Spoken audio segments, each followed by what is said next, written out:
Today we're going to change the front brake pads and rotors on a 2002 Dodge Dakota, and alongside me today is my cute mechanic. She's going to show you on what parts and tools you're going to buy. So we've got the 4-way, pliers, screwdriver, hex, brake lube, brake cleaner, brake quiet, and then 2 sets of pads and 2 rotors.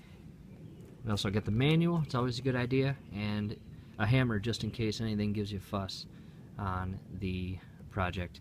And last but not least, the jack and the block. And as we work through this project, each tool and part will be seen. Alright, let's get started. I got those blocks in position by the tires to not allow the truck to be jolted out of place throughout the project. Let's walk up front here. I got the jack in position, and do yourself a favor, if you don't have a concrete floor or a hard surface, get a piece of plywood just so that jack doesn't dig into the ground and get offset and fall off. Got the 4-way in position. Another favor you can do is loosen those lug nuts prior to jacking the car up, which I did. You don't want to be yanking and tugging at those lug nuts while it's on the jack and have that truck fall off. So next, let's take off the tire. Next thing you want to do is grab that 7mm standard hex tool. On the back side of the caliper, there's 2 rubber boots, one on top, one on bottom. You're going to put that little hex tool in there, and you're going to turn right if you're looking at it. And mine were really tight, so what I did was I went and I grabbed my 7mm hex socket just to put it on there like that, just to give me a little more torque and momentum there, just to loosen it up. So that's, you know, if you need it. On the front side, you've got this anti-rattle spring. You're gonna have to get that off, and easiest way to do that, I find, is grab a little flathead screwdriver, position it in this way, and just push back, and that thing will pop right off. Okay, and she's been turning that hex pipe on that bolt for a few minutes now, right down in there. She's gonna pull that piece out. And that's what the bolt looks like that comes out of those rubber boots. Again, there's one on top, one on bottom.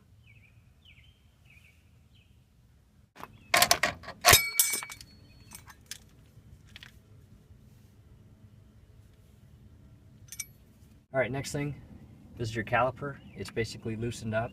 You're going to pull this part off. Very important, this is your brake line right up here. And when you pull off this caliper, it's going to hang from this brake line. You don't want it hanging. So when you pull it off, be very cognitive and put it up here and rest it on top of this brace up here, okay? And these are a little tricky to get off, but if you loosened it up right, it shouldn't really give you much trouble, okay? Just come off right there. And again, there's that brake line. Be very gentle with it.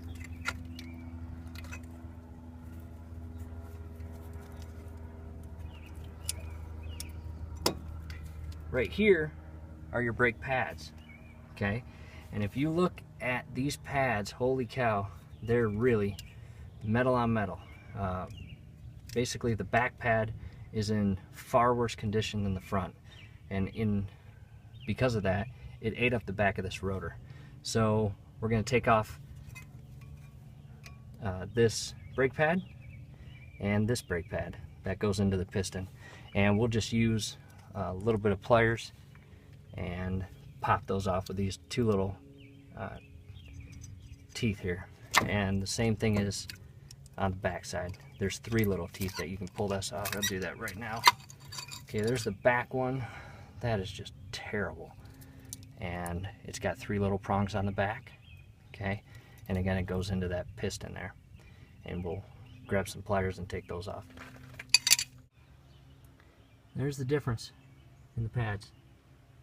Old ones, new ones.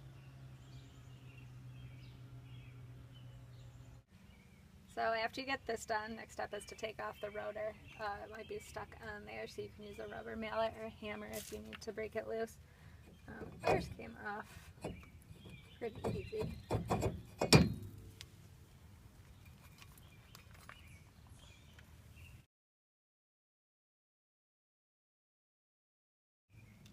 Alright, next thing you want to do, take the new rotor and the rotor usually comes with a little bit of sealant on it, so we got brake cleaner, that can that we showed you earlier. It's just a spray. You can get it in a couple different options, but this is an air dry, so once you spray it on, just give it a few minutes to dry. She's going to spray it.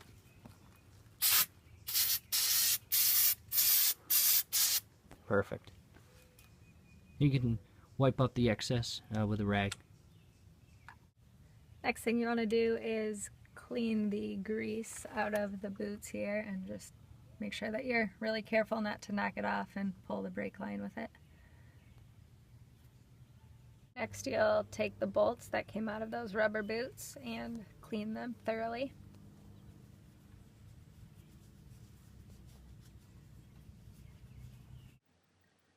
Now that you have the rubber boots cleaned out, take a brake lubricant packet and squeeze brake lube into the rubber boots. Use half the packet to lube the top boot and the remaining half packet to lube the bottom boot.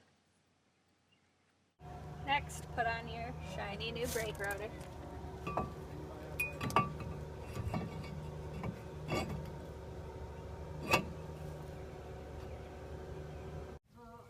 Next thing, you have that brake lubricant that we bought, and we're just going to tear this part open and grab one of those bolts that came out of that rubber boot right there, and you want to just put some grease, okay, and you just want to kind of work it in, work it around that whole bolt there. And you're lubricating this bolt before it goes back into the rubber boot, because as the brakes work, this actually slides in and out of that, not in and out, but slides in that boot, okay? And coat it on pretty good. Make sure you use brake grease, because other types of grease pick up a lot of dirt, and this usually doesn't. So once you get it worked in there, you just kind of, what I like to do is as it goes in, I like to just kind of turn it a little bit, just work it in. Okay.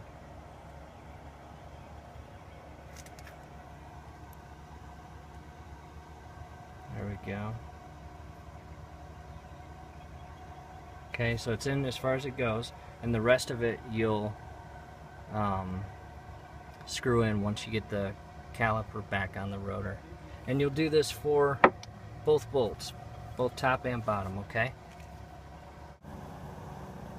Next, grab that disc brake quiet. We're going to put a little bit of this lube on the new brake pads. Okay, this is the 3-prong brake that goes up into the piston. Basically what you want to do is just kind of coat it in a circle as where the connection points for the pad into the piston go. The purpose of this is to alleviate that metal on metal contact as this vehicle's driving and these brakes are working.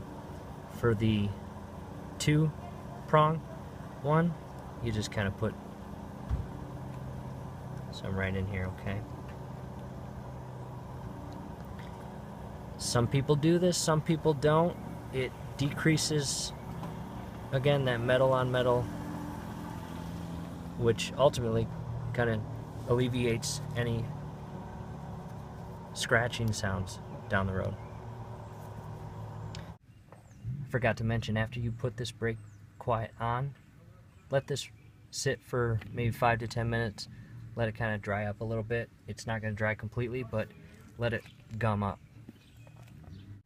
Alright, next we're going to have to put on the brake pads into the caliper, and what you want to do before that is just take off the cap of the master brake cylinder, just kind of release some pressure.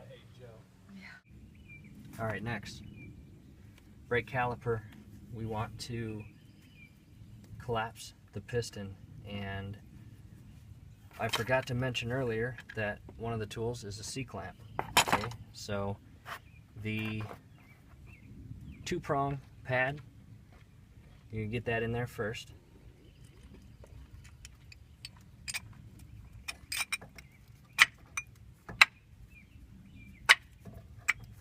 Okay, just like that. And now with the C-clamp, we'll get it in position to collapse that piston. Okay. Alright, I got the piston collapsed using the C-clamp. And I want to show you one pretty cool reason why we popped that little cap off the master cylinder. As you collapse that brake piston, it starts pushing that fluid. So again, pop that cap off and it alleviates that pressure. Alright, time to take off the C-clamp and put on the other brake pad. But once you get the C-clamp off, don't take your time on putting that other pad on. Just get it off pretty quick, okay? Get the C-clamp off, flop this over, grab the 3-prong. The lip goes in first.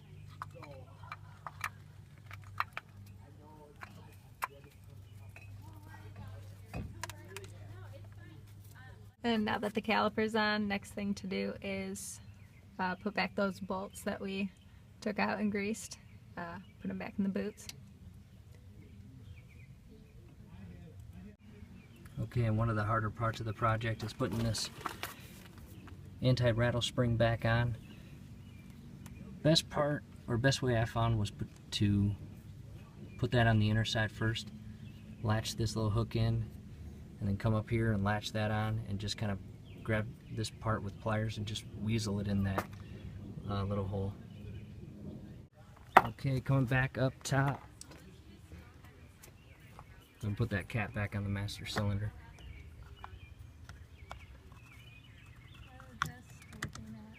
And like leaked a little bit, you just want to clean that up. Okay. Okay, so we got everything done. And once everything is back on secure, the actual rotor should spin freely inside the caliper. Just like that, okay? If it's stuck or it's much harder than that, you need to compress this piston further. And to do that, again, just take off the pads, take off the caliper, and do that. But if all goes well, it should spin like that. Guys, like the channel, or like the video, subscribe to the channel, keep watching. Hey guys, thank you for watching. We really hope that the video helped. If you really like what we're doing here, click on the support tab and you can contribute toward our channel. Again, thank you guys.